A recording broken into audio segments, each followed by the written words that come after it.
All right. Hello, I'm JP Rindfleisch, and I'm with Farriz Mashudi. Hi, Farriz. Right. Do you mind telling our listeners just a little bit about who you are and your writer journey so far? Okay, so I've written mostly short stories.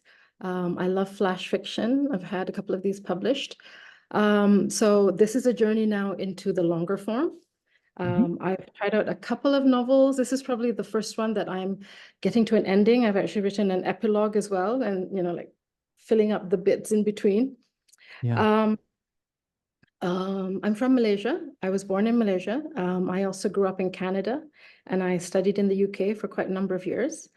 Where I am in the Middle East right now, I've lived in Dubai and in Qatar. I'm speaking to you from Doha right now, and that's me. Awesome. And can you tell us a little bit, like two sentences about the piece that we're looking at and the overall story? So it's mums who are accompanying their kids to a music camp in southern Hmm. Greece. Hmm. And this is I've set it pre-COVID, so we don't have any of those complications. So in that sense, it's a piece from it's a bit of a blast from the past piece. Yeah. And uh, kind of like there was a mockumentary out recently about a drama camp.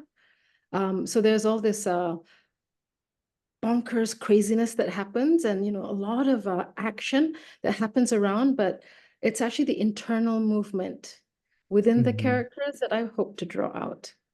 Yeah. Yeah. And what at the end of this hour-long editing session, what would you like to take away? Okay, so I hit the 60,000 word mark Hmm. yesterday. Um, but I do know I've been told by an agent that 80,000 words is the magic number for a debut Okay. novel at least.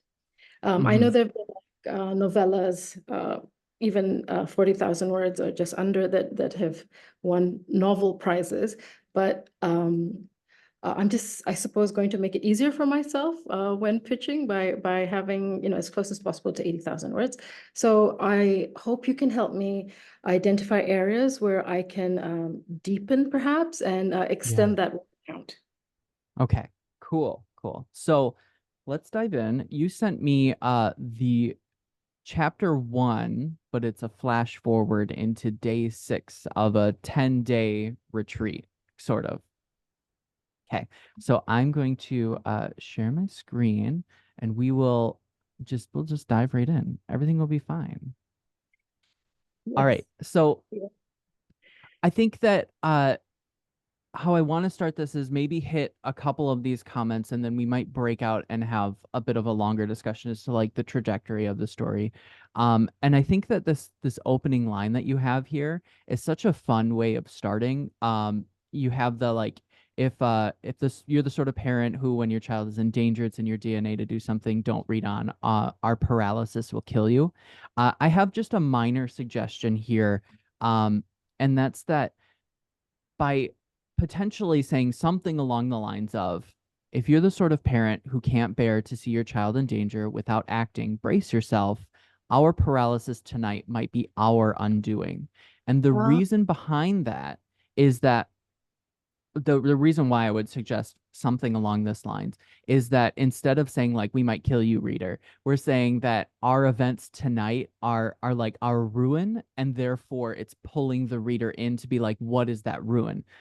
Now we need a payoff of what that potential undoing is. But I think that if that's the direction of your story is to like whatever that undoing, that might be a different way of starting off the story. I get you. So in that sense, it creates more of a more tension, more Yeah. curiosity in what that could Yeah. be, right? Okay. Yeah, that's how I would perceive that.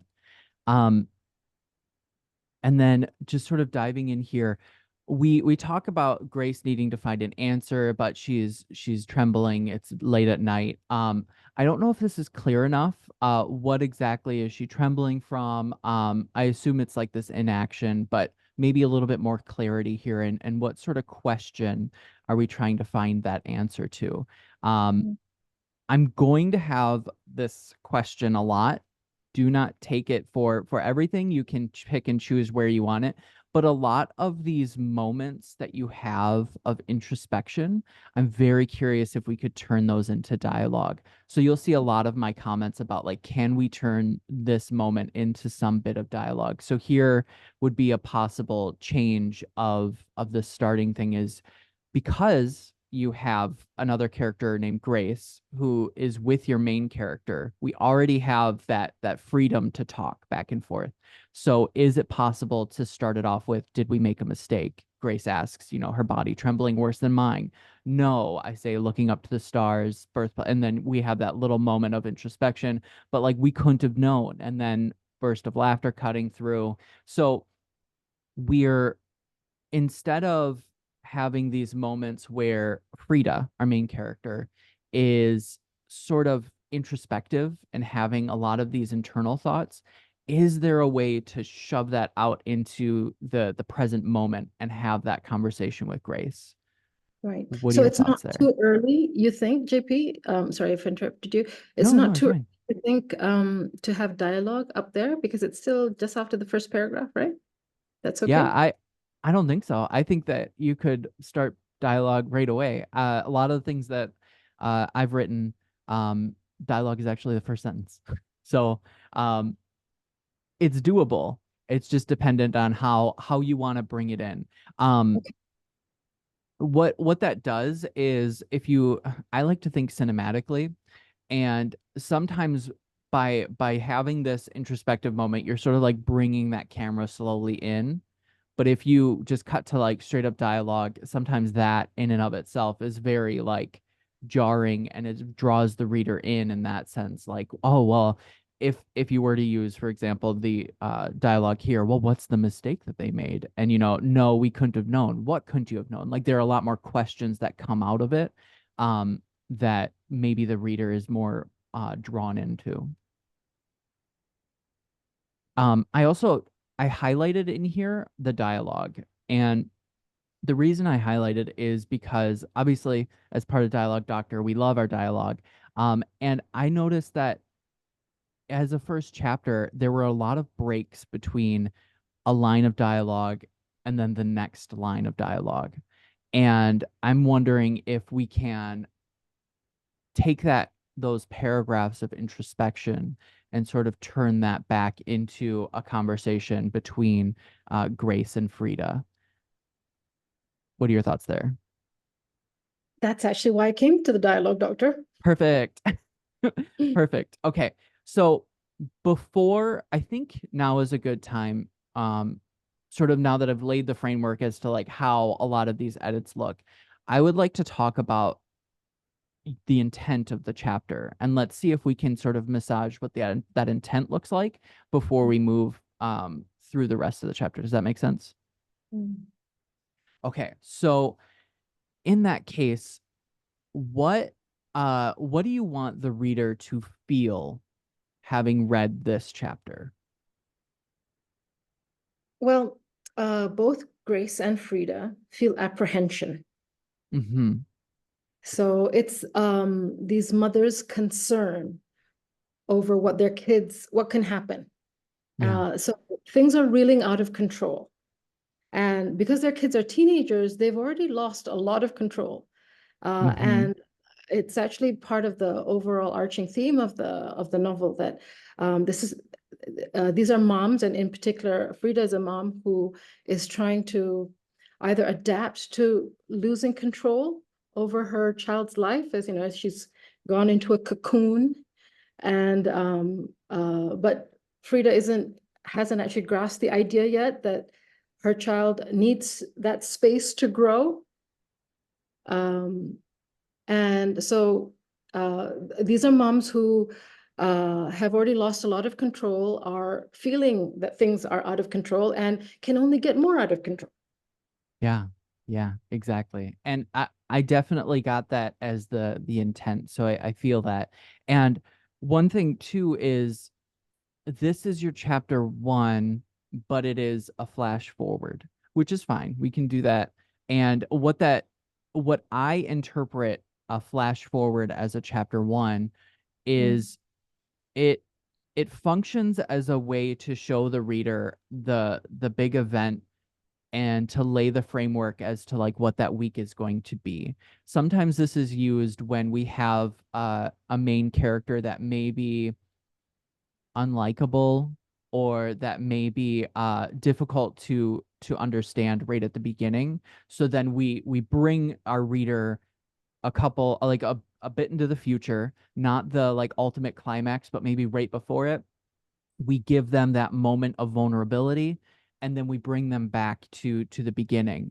Um, and so during this phase, if we go about having this flash forward, is a really good opportunity to lay in the foreshadowing of the prior few days and to really say like there were moments where I was overprotective of my daughter maybe, and I have notes on this later, like maybe she caught her daughter sneaking out one night and stopped her and held her back, and now like she has that feeling like I am being like, maybe I'm being like my mother, maybe I'm being like every other protective parent out there, and now I have to let her go. But we have these like moments, and these can be conversations between her and Grace where something is happening to the kids that they're watching, and they verbally talk to each other and they say like, no, we this time we can't, like we did it last time, we have to let them do what they're doing. But by having that dialogue, we get to lay the framework as to what that prior few days were. If I could just ask right now, Absolutely. I've read or heard that with these flash forward prologues, you don't want them to be too long either. Yeah. Yeah. But this is quite lengthy already. So, or is 2,400, you think, an okay length, or and it's okay to go longer? 2000 2400 is the length of a chapter. And I actually, do you know, or I guess you would know because it is your story. When we go to this last line, is this line 3 months earlier? Okay, yeah. So I have a suggestion for how to potentially end this with a bigger punch, but I think that overall, this is the length of a chapter. This would be fine. We would be okay reading through this chapter as long as, in my opinion, there's some type of like cliffhanger or some type of big anticipation. You have them heading to the beach. That's an anticipation. If we just ramp that up a little bit, I think that this could really serve as a good flash forward moment. Um, does that work with you? Yeah, yeah. But with these additions now, a little bit of foreshadowing, it wouldn't get that much longer, right? So we're still in the I don't ballpark. think so. I think Okay.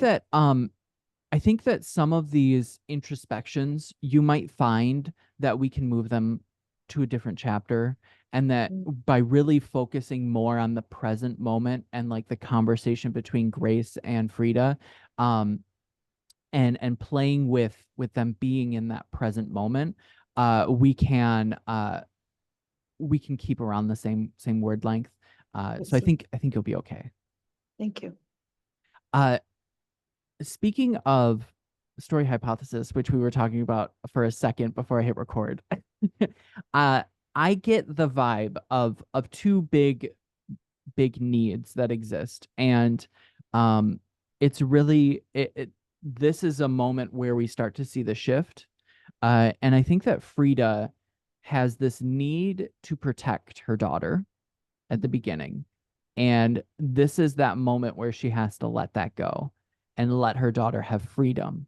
And so this is really a story about, to me, about, and for what I read, about a mother giving up the protective nature and allowing the autonomy of her child. Does that sort of fit with the direction of the story you're headed? Yeah, yeah, definitely. Yeah. And so what you could do with that is have a lot of scenes in chapters or like days 1 through 5 or prior to that where she's very overprotective, where we really see that she refuses her daughter's freedom because she will step in and be very protective of that. And we can start to see those barriers break down. And this is really that turning point and that moment where we we go, that protection needs to stop, and I need to let my daughter be who she needs to be. Um, in terms of story hypothesis, there is the developing need. I think that that really depends on how your main character grows through the story. Is she learning about herself? Is she learning about the people around her and like the community around her? It could be understanding in the sense of just needing to understand that she's not the only overprotective parent out there, and everyone kind of needs to let go. So she's sort of that like forerunner by having that understanding. But that's how you could play with it. So let's say we have understanding. She could then be the one that sort of points out to other people that they need to let it go. Um, but Yeah, and I was saying earlier to you as well that watching some of your earlier videos, I was able to pick up on how the characters' voices should transform together with their character arcs transformation.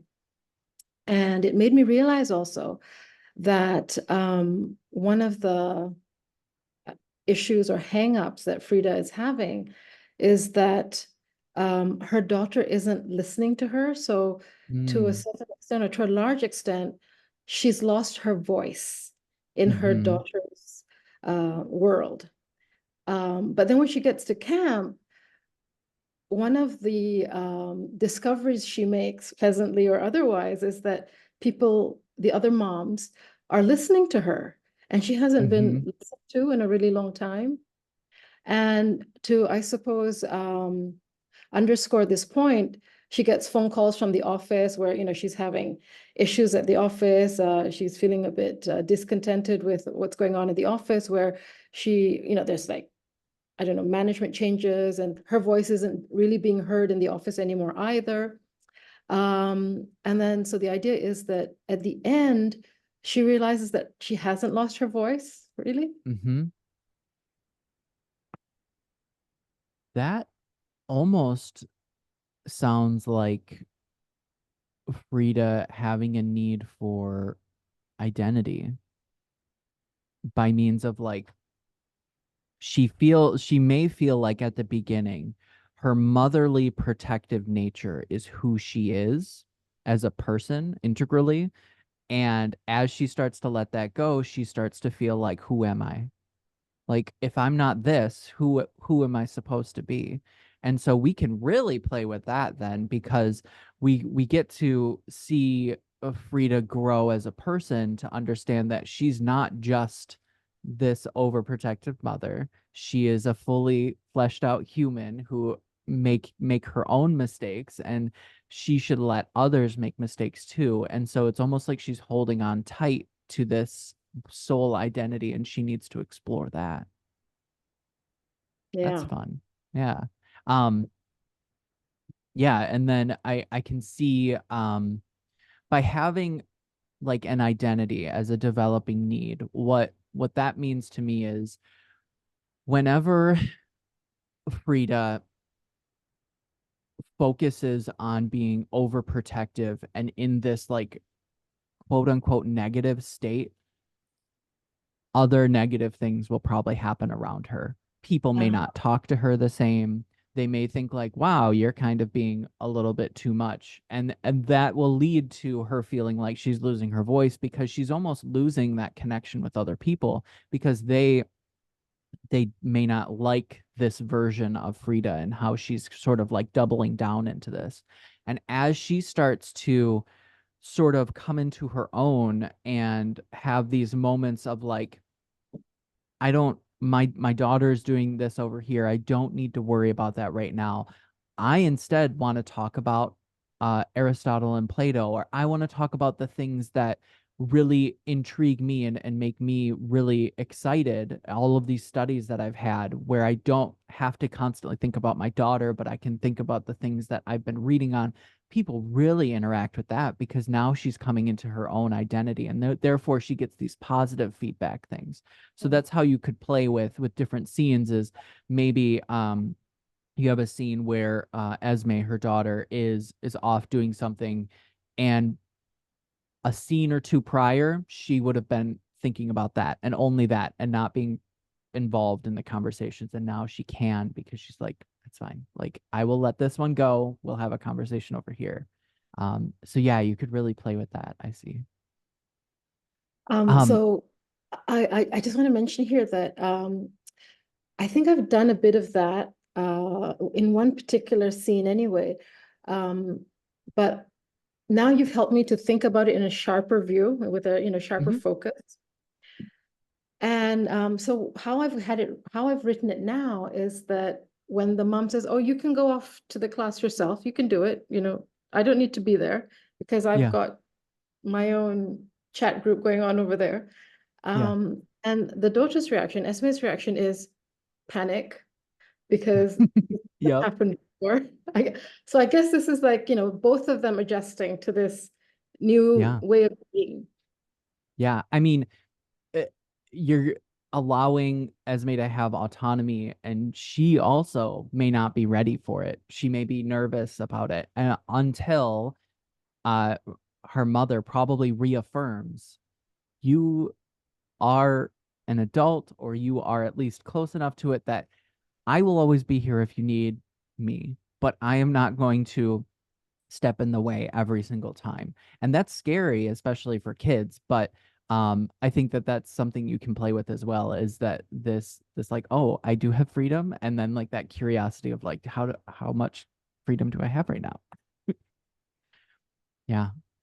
Um, Also, one other thing I wanted to know, sort of in this beginning, of one of the reasons why I think that adding in a little dialogue early on may be good, is we get to hear Grace and Frida before your first line of dialogue, which is Robin just being Yeah, a silly goof.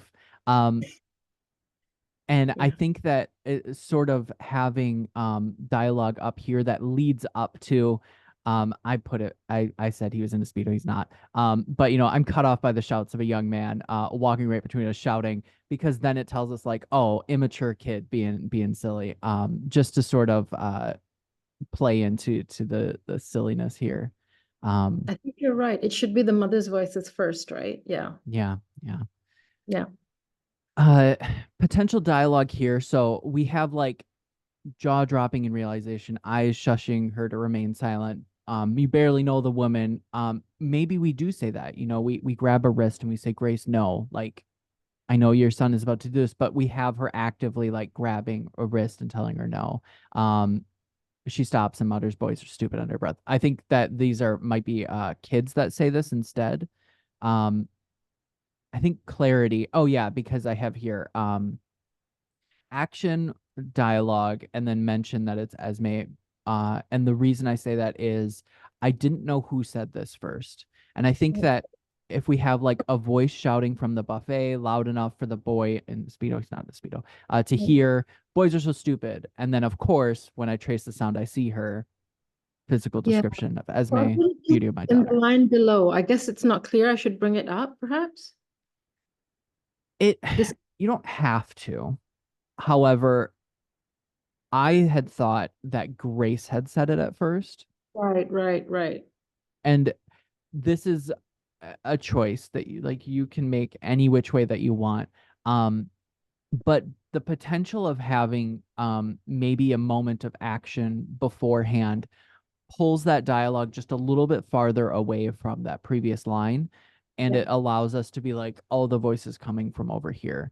Hmm. You don't have to do that every time, but here I noticed it enough to highlight it. Doesn't mean you have to do it, but just some note. I can see the benefit of it actually because you want to set the scene also where like in terms of stage direction Yeah. where Yep. orientate where the characters are, right? Yeah. Yeah. Speaking of stage direction, uh, I would love to sort of think about what is happening in this scene. And Mm. right now we have Grace and Frida, and they're standing in front of the doors to, I think this is a hotel, right? Yeah, yeah. So the idea is that they're on a balcony or a veranda, which Okay. is abutting or adjacent to the lobby. Yeah. And it's kind of ramshackle, but we don't know this till later, but I didn't want to complicate it too much here. But so hardly anyone goes out to this veranda. Yeah. Uh, and the kids are on a break from their orchestra rehearsal. Hmm. And I think also the kids thought that nobody would be here. So they, it's like their safe space underneath or like, because it's like a hill or something. Yeah. Um, and yeah, and the kids' voices carry up unexpectedly to the moms. Right. For some reason, I thought that they passed by them. I'm just curious if I can see that. But if they don't, if this is in your mind, this is fine. So we have the parents up above and they're Mm. just watching everything down below and they're Well, not I'm not sure if they interacting. can see, but they hear. Right, right. Okay, so they hear everything. They don't see anything. Because it's dark. Okay. Right, right. Okay. Um, okay. I have some potential that I'll entertain for a minute. And if you don't like this, we don't have to worry about it. But my thought here is what if they weren't up above, but they were down below Hmm. and the kids sort of like run by them. Maybe they sort of see them, but then they do like they try to say these things quietly, but they're kids. Of course, their voices carry. Of course, the parents hear. Um, and the reason that I have this is it has the potential to build tension between the two parties because the parents are still there. Parents are still watching.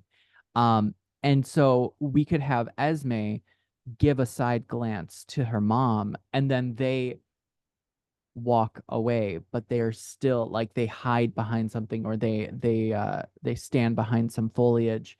But what that could do is it one adds movement to the scene and gives more description as to like where people are in space. And then it also adds this momentary tension uh where Esme knows that her mom is around and may not yet be ready to be her fully fleshed self. Um, and so she sort of has that moment of panic of like, my mom is still here, like I can't say the things I want to say. And then we move them away, and then she then is free to say those things or free to do whatever she needs to do. Um, what are your initial thoughts? Um, I like the idea of introducing more movement in the scene because, yes, right now the mothers are pretty much frozen, as I've said in the first Yeah, paragraph, right? yeah. At the same time,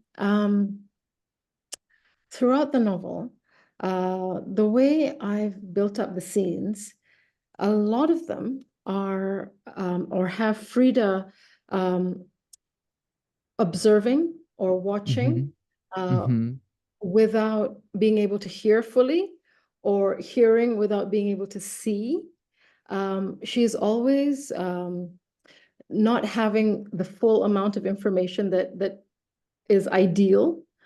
Right, Uh, and this almost, I noticed that it was becoming a motif. It was repeating so much. And then I figured that it's like almost like a metaphor for parenting itself, right, that you right, don't have all the information at right. any one moment in time. And very often you just have to guess that this is, and there are times where you get it totally wrong. Yeah, yeah. Okay, okay. Yeah, I think it's something to play with. I think that one of the big things I noticed here, and I think that turning a lot of this into dialogue will help, but there were a lot of moments where it almost felt like the quote floating head syndrome, where Mm, I'm not really sure where people are. And I think that uh, you know that they're on this veranda. Uh, as a reader, even if we have them maybe trying to peer over the balcony and see the Mm, tops of their heads, or we have mm. them sort of lean back and because maybe someone looks up, and so they're quickly like, "Do you think they saw us?" Like, no.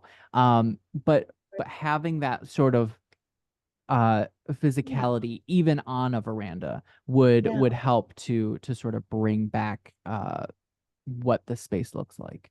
that's great. I think Yeah. that, it seems like they're just like simple throwaway lines, but they can do so much. Oh yeah, yeah. Um and definitely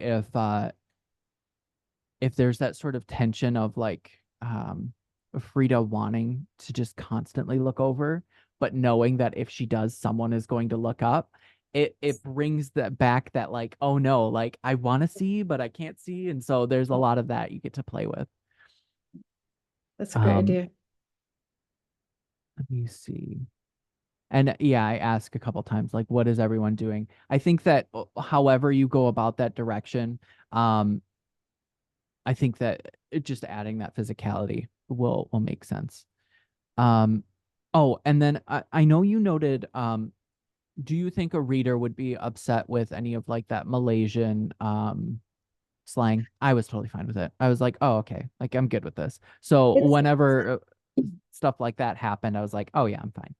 Um, It's so sometimes, JP, it's not just slang, a particular word, but it can be syntax. So it's like we mhm, speak English, but the structure could be the structure of the Malay language or Hokkien yeah. or Cantonese, whatever dialect, or even Javanese, or even Tamil. It's an Indian dialect and it's all flowed into the national Malaysian way of speaking sometimes, but with Mhm. English being like the common denominator of the languages that we if we don't speak like if I don't speak Hokkien to someone who speaks mostly Hokkien or Chinese, then we'd use English to communicate best. Right, right. And so even so the English starts to like if I'm with a taxi driver, and I've had this with a taxi driver in KL, and I just got off the plane and I'm speaking with the accent that I use, say in the Middle East, or if I'm in the UK, and the driver said to me, "Why you talk like that?" It just Hmm. reminds you that language is about communication. So Yeah, yeah, sometimes in this character's thoughts, especially, she may think in that type of syntax. right, right. I didn't uh I didn't notice it to the extent that it threw me out of the reading. Um yeah, I didn't notice it in that sense. So I think it's fine. All Um right. and ultimately you said that you were headed towards traditional publishing with this. And I think that is that still correct? Ideally, well, I've got a friend, it's convenient to have friends who own publishing houses, indie Hmm. presses. Hmm. But I don't want to feel like they're feeling sorry for me either. Should be fine. And I immediately think of I think his name is like SM Somtao.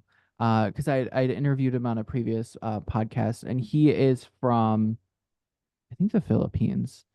Mm, He writes for a lot of like Philippine movies, but he has really popular like Kindle Vellas in the US and stuff like that.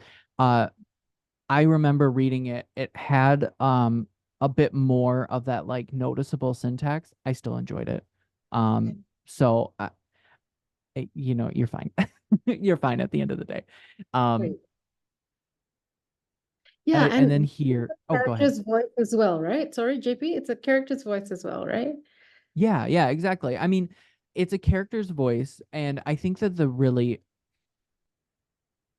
important part is that you know that voice, and Mm, so you're not like making it a caricature of that voice.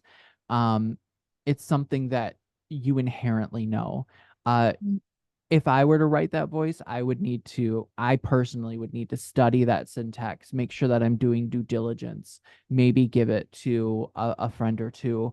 But there would be pieces that I would inherently miss, um, especially when it came to to just internal thoughts and all of those pieces. So I think that it is both the writer voice and the character voice that comes into play. And I think that I think that it's fine. I don't notice a big uh what I would like call quote unquote broken English or whatever you'd want to call it. I don't Yeah. see that. So I think you're fine. um Coming back to the document, I think that we have here the boys from English, and this is sort of talking about these two boys, Charlie and Tom, and the desire for them to come. They ultimately, I think, want them to speedos that I see later. But we're talking here about who they are. They're the boys from England, successful auditions from the Royal Academy. Both of them are a catch. Um, could this be dialogue in the terms of someone teasing Esme about maybe loving the two boys because they're British or because they play which um because they're the violinists, or maybe they come from Royal Academy, but that doesn't mean that they makes them special or whatever. But those are ways that we could break up this sort of thought and turn it into dialogue that still conveys the same bits of information. And that way Frida gets to hear how other people interact with Esme and Mm, maybe gets to hear that Esme has a crush on these boys, but it's no longer this like internal moment that we're sitting with Frida, but it's this external moment that Frida's taking in. right. Yeah. Um,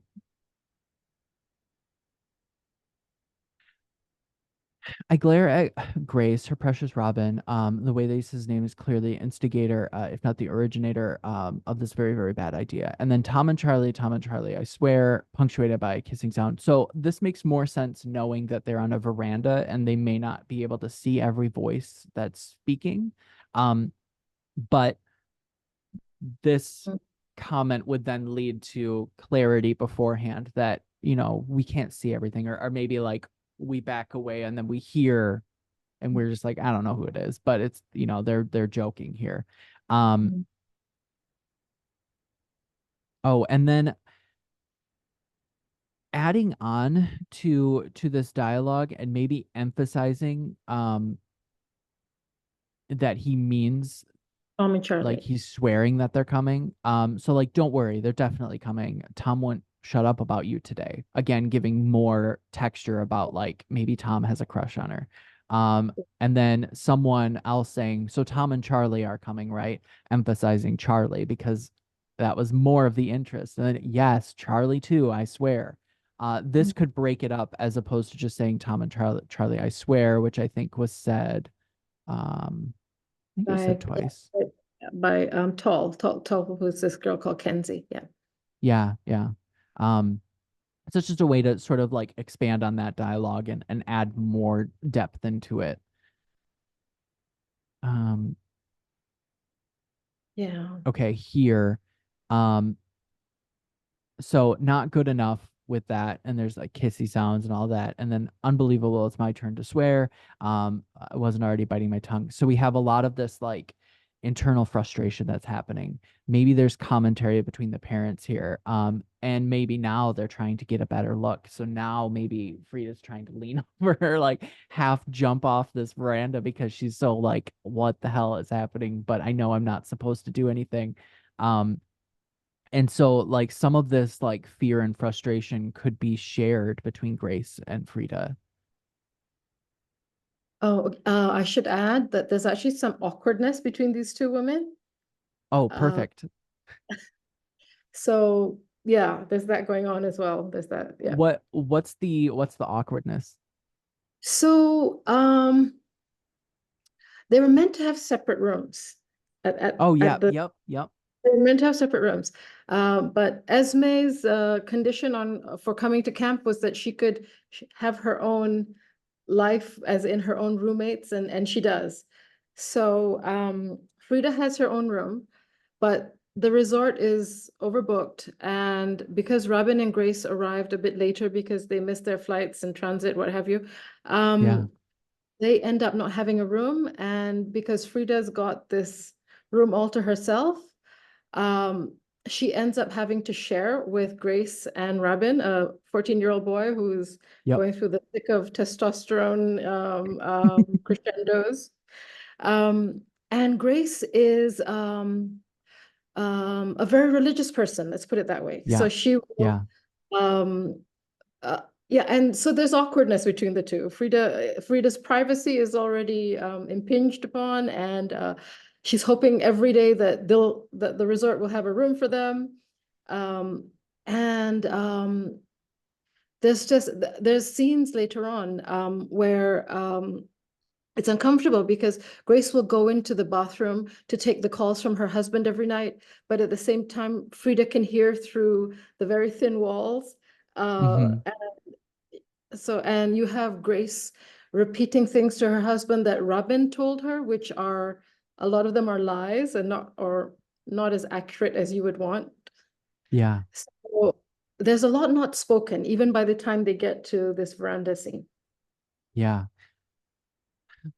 I don't want to put I wouldn't want you to put too much information into this chapter, Sure. Yeah, yeah. but I wonder if a line or two earlier on, a lot of this is earlier on, but a line or two where maybe Frida asks, "Did you check again if there were free rooms?"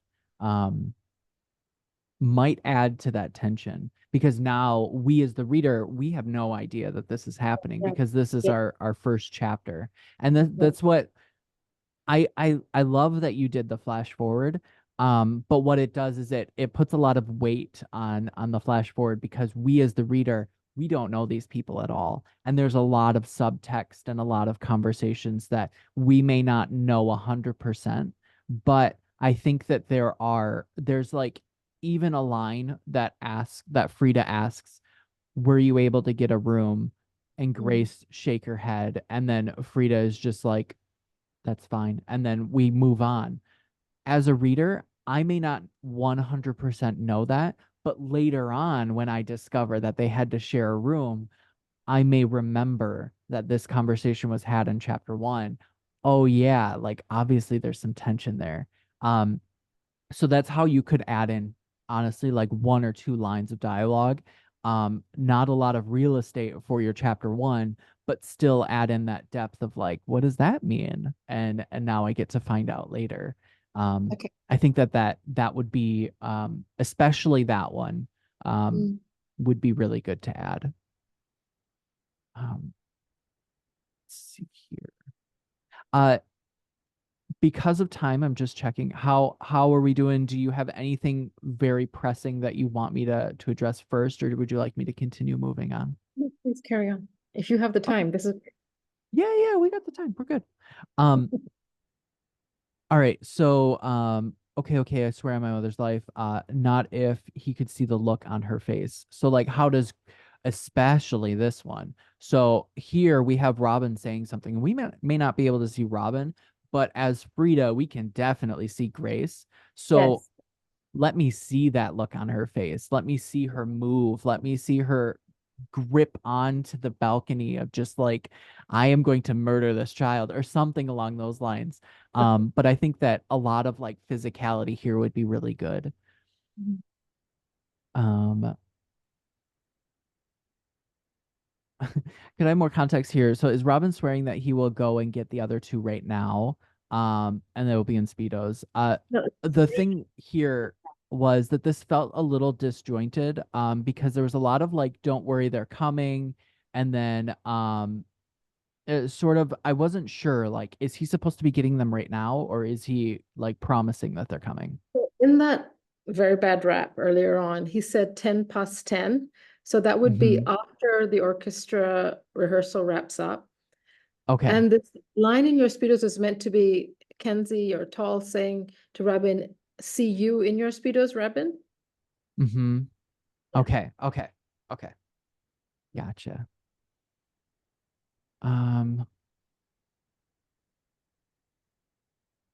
so we want we I know the Speedo thing is not now a point of contention, but we want Robin in the Speedos as a joke. Is that Yeah, sort of where we're at? Okay, okay. correct. And then Um, that visual is what prompts the girls to go, ew, whatever. And then as they yeah. walk back to rehearsal, right? I wonder though, how old are the girls? About 15, 16, some And 14. okay. And how old is Tom and Charlie? They're a bit older. So they're 17, Yeah, 18. Yeah. yeah. So like they may jokingly talk about Robin and Speedos, but they Yes. may actually want Tom and Charlie and Speedos. Yeah, but yeah, it could be. But because Yeah, they're making fun at Robin here, that's why they're saying that. yeah, yeah. I'm just thinking like if we were to expand on like the dialogue between them, maybe they Yeah, make jokes about that or like this right, is right. I don't know how much you want like teasing towards Esme, but I think that if there were some teasing towards Esme, whether or not it's like playfully or whatnot, but if Esme likes Charlie and someone says something like, "Come on, I know you were looking at his bum earlier," or something like that, Yeah, we yeah. get that we get that sort of like parent Sure. being like, "Oh, stop." Yeah, You I get know? it. 'Cause additional emotional tension, right? Exactly, exactly. Mhm. Um, and then depending on how the conversation goes, I mean, someone might be trying to break up the boys are so dumb, like from the teasing, or they might be saying something else here. But again, I think that will come with some more fleshing out with the dialogue. Mm. The only other problem with that, though, that is just occurring to me now is that there's a bit of a triangle here as well, because it's Kenzie that has this tremendous crush on Charlie. Hmm. Um, Okay. but because Kenzie is best friends with Esme at camp. Yeah. So, but Charlie, for reasons that are not revealed till later on, uh, tries to get close to Esme, whereas Right. Esme is trying to fend him off. Yeah. Um, so there's So, this. I, so then you could have that in between playful and spiteful dialogue that Mackenzie's having towards Esme, right? Yes, yes, I get you. Yeah. Um, this was just placement. I think that I will send you this stuff by the way afterwards, so don't panic. That's why Yeah. like I'm not gonna necessarily read word for word all these comments because I'll send them to you. But here it was more about a question of placement. I think that think through the veranda piece and we'll be fine here, more or less. Um, Okay. this part is another opportunity for dialogue. So verbally saying instead of I want to tell Grace it's not her fault, maybe say it. It's not your fault. I wish I could say more, like kids will be kids, but I can't bring myself to it. And then Mhm. Grace says, I know, but, and then I bite my lip. I know I'd be lying, but I can't stop myself. It'll sort itself out. Trust the process. Something along those lines where we have that back and forth conversation. Um, I like that how you've done that, JP, because it's true to the character and that she and the situation because she doesn't want to say too much. She's hesitant, yeah, kind of, so it's halting a yeah, little bit. exactly. Yeah. And all I did was I looked at how you were writing this and it was very halting in and of itself, but it's all halting internal thoughts. So how do Mm, you turn that into a dialogue? Well, you have a mix between what is said and what we the reader get to know. It's not your mm. fault, I say. And then internally, I wish I could say more, like kids will be kids, but I can't. We get as the reader we get that halting moment, but yet we're still interacting out loud, and I think that's something that we can really play up in this scene.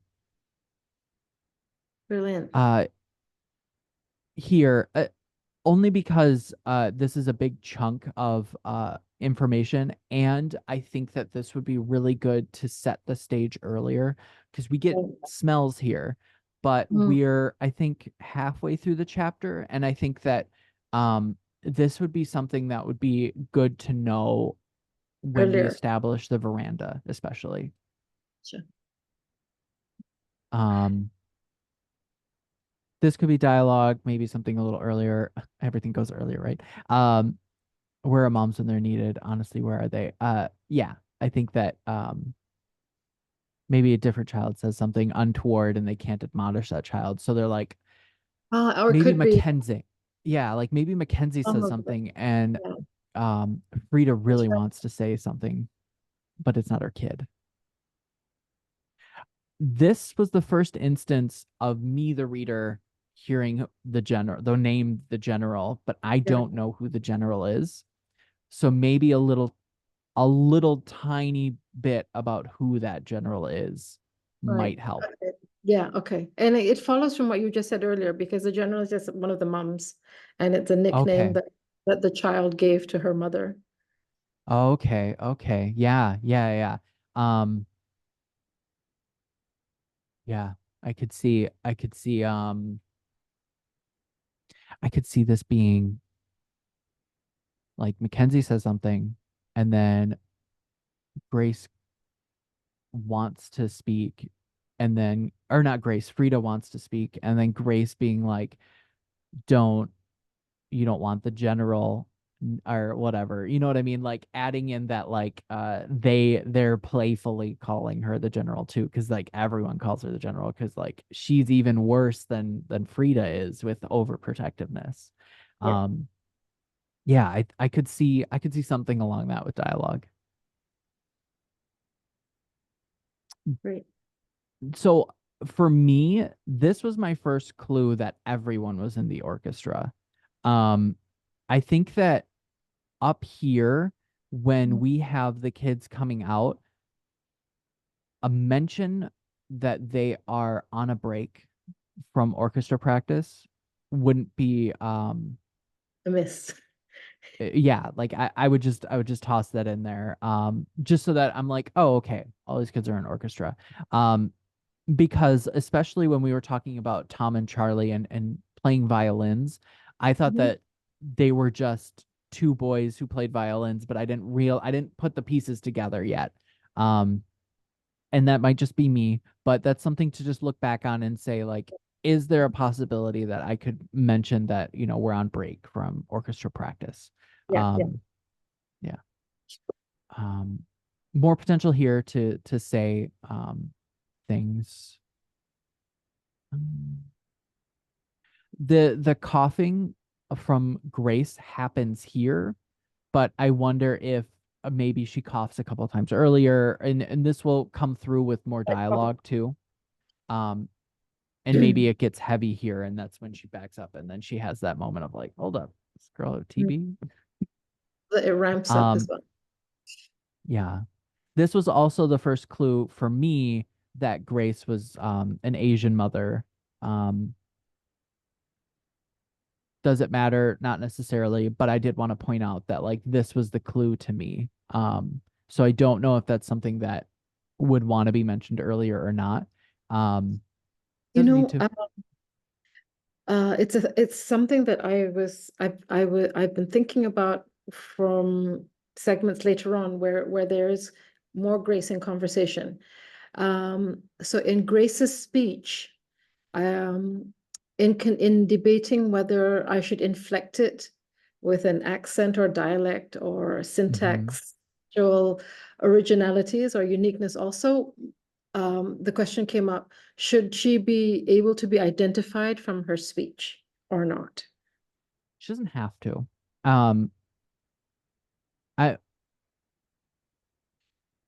There are tons of other ways to do it. I think that the doing it through the speech, we've actually had this conversation a few times on Dialogue Doctor recently, which is interesting.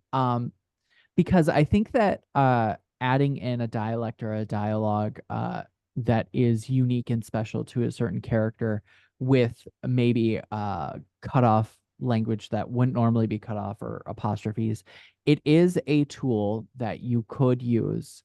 Um, but I feel like it's almost a last stitch effort to really pound Mm, in that they have an accent, that they talk in a different way.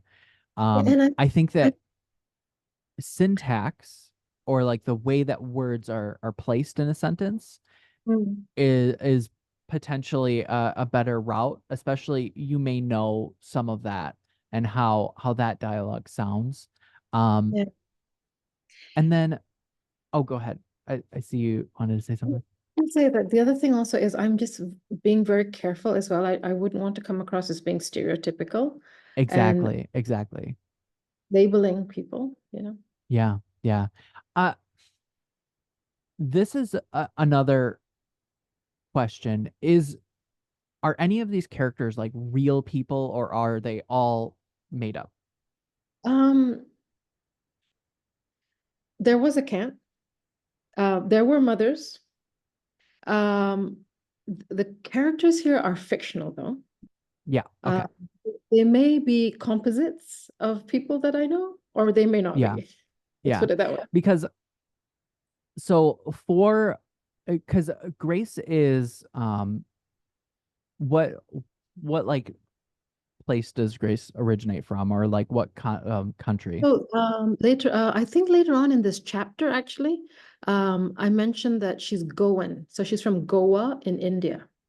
Okay, okay. So you don't have to do this, but the name Grace John has connotations for a lot of readers as to like what that person may look like. What you could do is have a name that may be more common in that region, and that's So something I don't know. So in Goa, a lot of like they have because they're Goa was for a long time a Portuguese colony. So Okay, they okay, yeah, have Catholics, and I know people from Goa and Korean John, for example, or Matthew or yeah, Korean Matthew, are very typical Goan names. So I okay, okay, reckon that Grace John is for the people who know is a Goan yeah, name. yeah, yeah. And that's something that I don't know. So I was definitely speaking out of like I had no idea. And so I think that that's perfect then. I wouldn't change that any which way. I think that um because you have her in this community and that community, like you did your due diligence and you know that that's a name that comes from there, then we're not going to play with that. um then I mean, what you have here, let me know, and that was enough to let me know. um Mm. the only thing was that it came in 2/3 of the way through. Okay, you want earlier. Okay. I want everything earlier, and you don't have to. um but that is one thing that I just wanted to point out. I didn't know. And It's if I was supposed to to know, know, yeah, annoying to know later. Yeah, because what are the details that you want to point to? You know what I mean? I think I right, put it later because I didn't want to flag it too much. right.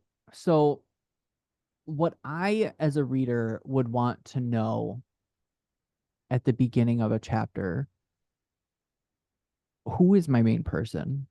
Give me like sometimes personality. I like a little bit of description as to who they are, where we are, so physical description and expectations there. And then if they're with somebody, who they look like and who they are in relation to that person. Um, so for me, it's a lot of like setting the stage through description. So I would almost expect to know that I can smell jasmine on the veranda, that I'm up above looking down below at a buffet, a pool, and that the person that I am with is something that I may have some contention with because I'm sharing a room with them, and that maybe they wear something different than I would. Maybe they're very religious, and maybe I have preconceived notions. I didn't know that people from India were so religious. All of that. Wow, look at that. Just You want to know, share what with you in terms of how this chapter was developed.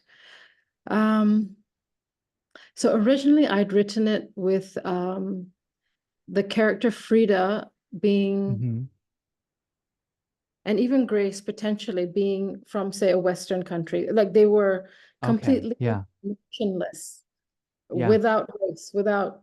And then I realized that, hey, maybe I may be doing this almost ontological thing and like an Hmm. existential question of whereby sometimes when I read or even when I watch a movie or films, I tend to, and this is perhaps an inherent bias that I have, to favor or in my mind, without me realizing it, just assume that a character is white. Yep. 100%. And so in a way, I wonder if this, when I by putting it late like this, as you say, I wonder if I might be in a way trying to fool or trick readers who might have that in themselves too. Yeah. Yeah. I love that. But I do think that it's tough. It's difficult because a lot of people will favor white straight character, immediately. And the longer that you wait on that description, the longer they have solidified that character in their head. Already. Okay.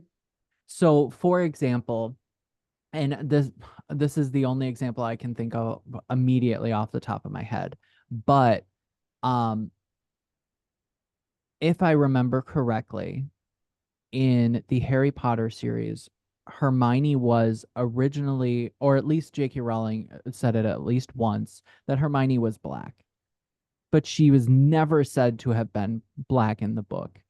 And it was just sort of hinted at with, I think, the way that her hair was. Again, this may have just been like this one-off thing, and I do have a lot of contentions with J.K. Rowling. But regardless of all of that, um, because it was never explicitly stated, if that was the intention, it was missed by the reader. Mm. So I'm with you. Like I love to write I personally write queer characters all the time. And I try to include non-white characters often.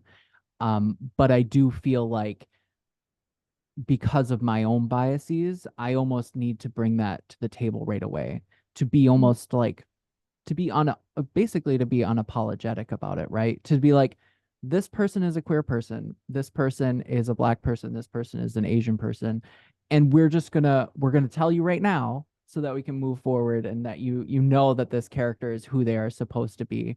And therefore I am setting the stage and I'm telling you, like, remove your opinion about this character and we're gonna put it as this is who they are.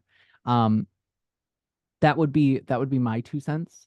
But I see that sort of intent of like subversion or waiting on it. I see that logic.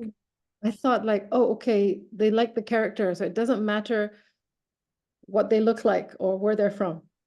Yeah, yeah, yeah. I think that Or they it's not dislike the character enough, but are interested. You know what I mean? right, right. Yeah, I think I honestly, where this is fine. It just, I wanted you to know that I was a little surprised, or like I was a little like, oh, this character's Asian, now I have that thing to solidify. Yeah, so I Did guess I it? want them to be, or wanted you to be surprised and wanted you to feel a little jolted, maybe like, oh, I didn't realize that. Yeah, yeah. And is that okay? But I think I'm going to go with Yeah, it. go with it. Go with it 100%. I think that the key here is intention. If you Mm, wanted that, then you did it right, right? Because I pointed it out. And yeah, so I think that that's the key is intention. this is a great discussion, though, JP. I really appreciate it. Good. Good. Yeah. Um okay, so I've kind of reached the end of this. We've talked a lot about like adding in some more dialogue and some more like physicality of this scene. I think too,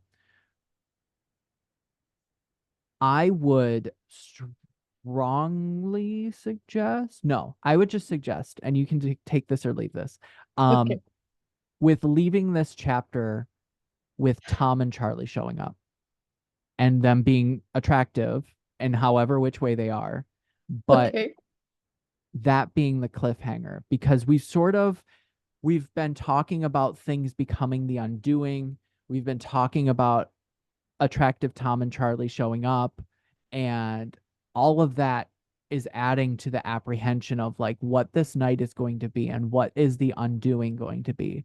And so by potentially ending this chapter and then throwing us back into the beginning of this with Tom and Charlie showing up and uh Frida being like, "Oh, damn it. Like I don't know if I can stop myself from this because like these two boys are now like right here and however they look or however the kids react, like that is a sort of like moment of apprehension because now we're getting serious because this is no longer just kids playing around, but we have like older kids showing up and I know that Esme is attracted to one of them." Yeah, okay, so they're like it's almost the materializing of what was just an idea.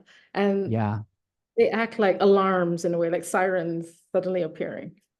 exactly. Exactly. And I think that that would make for a cliffhanger that would then make us the reader be like, "Oh no, what's going to happen next?" Okay. But now we have to wait and we have to catch back up to this point because there's Yeah. been so much that has happened between the inaction of Frida that we now need to build up and understand why Frida is what choice Frida is about to make. Because Mm, we know that Frida doesn't want to act, but we are not 100% sure that she's not going to. mm. So now That we really need to ramps it learn. up. Yeah, that really Yeah. ramps it up. I get it. I can see Yeah. that.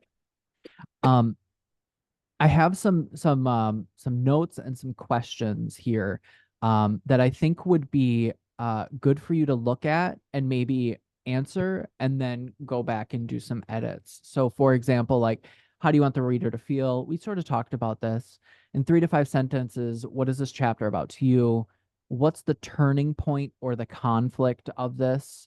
Um, what decision does your vehicle make in this chapter if they do? So Go with ahead. regards to the turning point, what's the significance of that? And should it It's be, an I mean, it doesn't have to be at the midpoint either, does it? It can be later on as well, right? it's actually pretty early usually. So it's the emotional turning point or the emotional shift. So for example, you have at the beginning, they're on the veranda and they're asking themselves if they've made the right decision. And then the kids come out. The kids coming out is the turning point. It's the conflict. It's what is starting the scene. Um, Okay, so that's sort of that shift. yeah, okay. Yeah. And then does the vehicle make a decision in this chapter? And if so, what were the options? I think that she has several moments of decisions where she may want to speak, she may want to shout, and she's holding herself back many times. Um, and a lot of that is preservation. I think that there could be options where, I mean, she also holds back Grace too. So she's doing a lot of like this preventing intervening.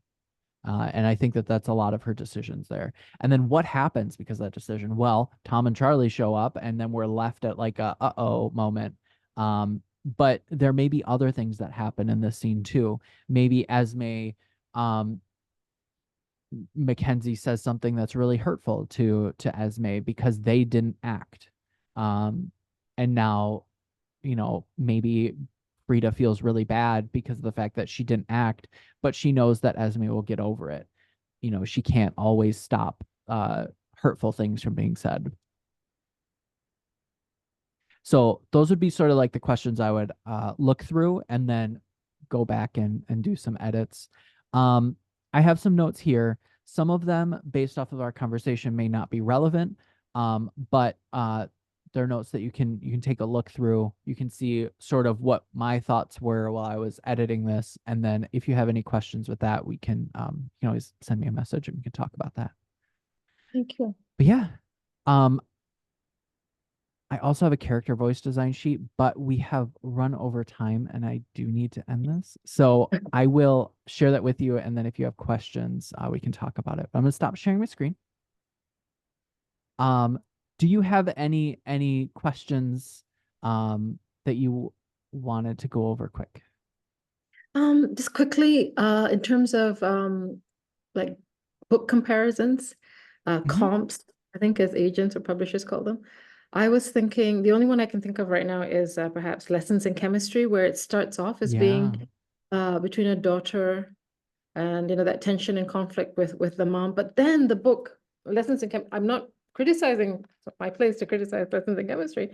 It's a huge success it's been and all, but I do know readers who find it confusing that it started off with the voice of the daughter and the mom, and then it just Hmm. became the mom's and dad's story and not the daughter's at all. So that might be one comp, but if you had any others, that would be great.